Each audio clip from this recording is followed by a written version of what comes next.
I never planned on staying at Liam's house as often as I did, but over the years it became routine. We'd finish long nights of movies or gaming, and it always felt easier to crash there than to walk home half asleep. His parents didn't mind, and Liam seemed to like the company.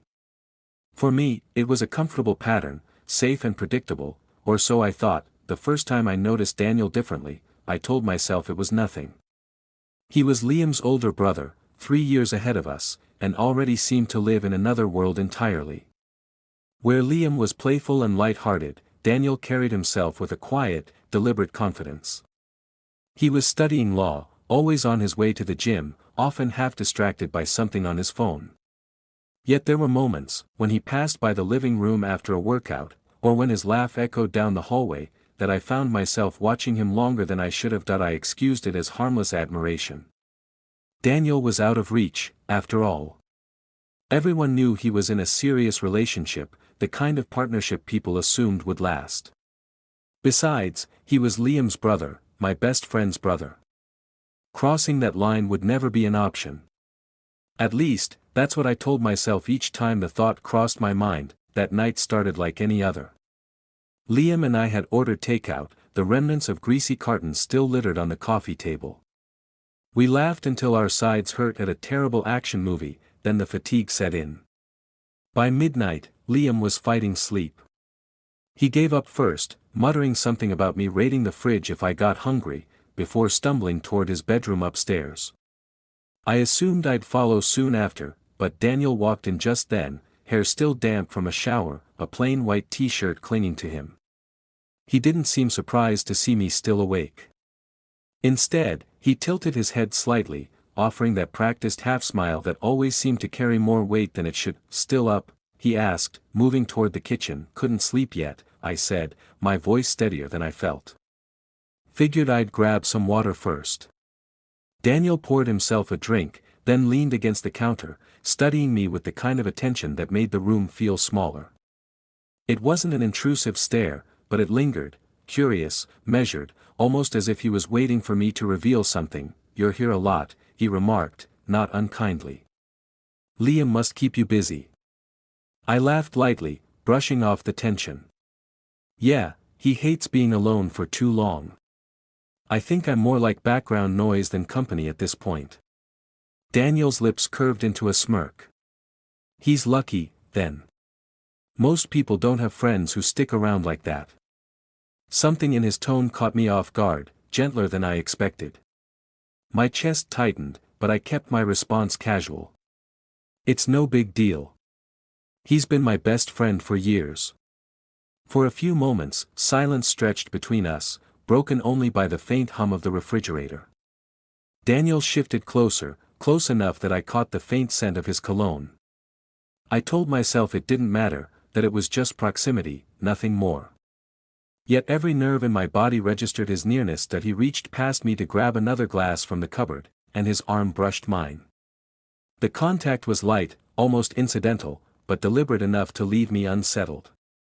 My instinct was to step back, to laugh it off, but instead I froze, caught between discomfort and something I didn't want to name. "Want one?" he asked, holding up the second glass as though nothing unusual had happened. That I nodded, unable to find words, my throat suddenly dry.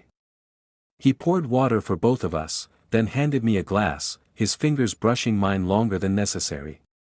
That slight pause, intentional, unmistakable, ignited something I couldn't easily push away. The moment passed as quickly as it came. Daniel straightened, sipping his drink casually, while I gripped mine a little too tightly, trying to steady my breathing. He didn't say anything more, but the silence between us was charged, the kind that left a mark even after nothing had technically happened. That I excused myself soon after, retreating to the guest room, though sleep didn't come easily.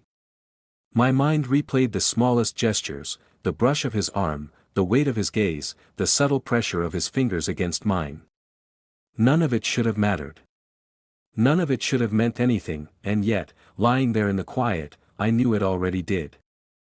The next morning arrived too quickly, sunlight spilling through the blinds as if intent on exposing every secret of the night before. I woke on the couch, the blanket tangled around me, my mind replaying fragments of Ethan and Lucas's departure.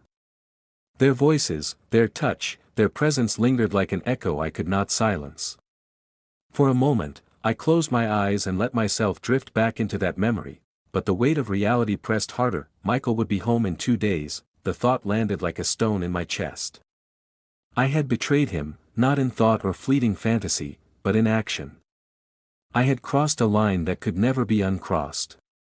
Guilt coiled inside me, sharp and insistent, but beneath it lay a quieter truth I dared not name. I had felt alive again, that I moved through the motions of the day, coffee, dishes, tidying the living room, but everything seemed tinged with unreality. The wineglass I had abandoned on the table glared at me like evidence. I washed it slowly, as though scrubbing away more than residue, but the guilt clung stubbornly, immune to water and soap. By afternoon, I found myself standing before the mirror in the hallway again. My reflection looked different, though I knew the change was invisible to anyone else. My eyes seemed brighter yet burdened, my face both heavier with shame and lighter with some forbidden release. I whispered Michael's name under my breath, testing whether it still carried weight. It did, but the sound trembled with cracks I couldn't ignore. When Michael called that evening, his voice was the same as always, measured, distracted, offering me details of meetings and schedules instead of intimacy. "How are things there?" he asked, not unkindly, but without real curiosity. "Fine," I replied, my throat tight. I almost told him the truth, almost confessed the loneliness that had devoured me, almost dared to say his absence had carved holes I no longer knew how to fill. But the words froze. What good would they do now? He wouldn't understand, or worse, he would. And then everything would crumble. After the call ended, I sat in the darkened living room, the silence pressing in once more. Only this time, the silence was layered with memory. Every corner of the room reminded me of the night before, the chair where Ethan sat, the couch where Lucas leaned close, the place by the door where they paused before leaving. I wondered if they thought of me too, or if for them it was nothing more than a fleeting indulgence. That uncertainty gnawed at me. Had I been just a diversion, or had they sensed the depth of my longing, the fracture in my life that begged to be filled? By the time night returned, I felt myself split in two. One part of me was loyal still, bound to Michael by years of history and promises spoken in good faith. The other part, raw and restless, yearned for the connection I had tasted. I drifted to the porch, staring out at the street where Ethan and Lucas had appeared. My chest tightened at the thought of seeing them again, but they didn't come. The night passed quietly, almost mockingly so, leaving me alone with my thoughts. I realized then that what I feared most was not discovery by Michael, it was the possibility of never feeling that alive again. As the hours stretched on, I sank into the weight of my choice. Infidelity was not a single act, I understood now, it was a door I had opened, one that could not be closed simply by pretending it hadn't happened. The memory of that night was a current pulling me forward, even as the world demanded I step back into routine, and in that tension, caught between guilt and desire, I sensed my story was only beginning. The next day, I tried to delay going outside. I lingered through breakfast, forcing casual conversation with Jordan about weekend plans and old memories he kept trying to relive. Yet even while laughing at his exaggerated stories, my attention drifted toward the back window. Toward the yard. Toward Daniel. Eventually, Jordan announced he was heading out, again, meeting friends for a pickup basketball game. As soon as his footsteps faded, I felt my heartbeat skip, like a door had quietly unlocked. That I stepped into the sunlight, pretending everything was ordinary. Daniel looked up from the half-repaired fence. This time, he didn't try to hide the way he watched me. There was longing in his expression, fear threaded through it, but longing, undeniably. "You came back," he said. "I said I would," I replied, trying to keep my voice steady. His smile was small and grateful, a private thing meant only for me. We returned to the work that had somehow become our excuse to be near each other. The air was heavy, thick with the words we hadn't spoken. Every movement felt slower, more careful, as though either of us could break the moment without warning. When I handed him a nail, our fingers brushed again. This time, neither of us pretended it didn't happen. Daniel stepped closer, enough for his shadow to overlap mine.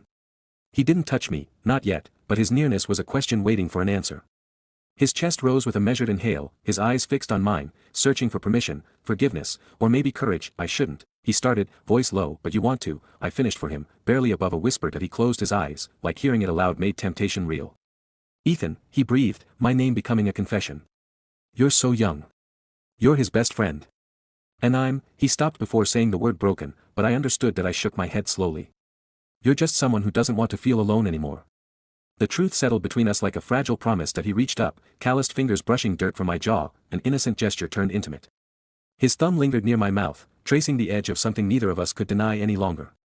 A shiver raced down my spine, not from fear but from finally being seen. For a moment, the world stilled. No guilt. No doubt.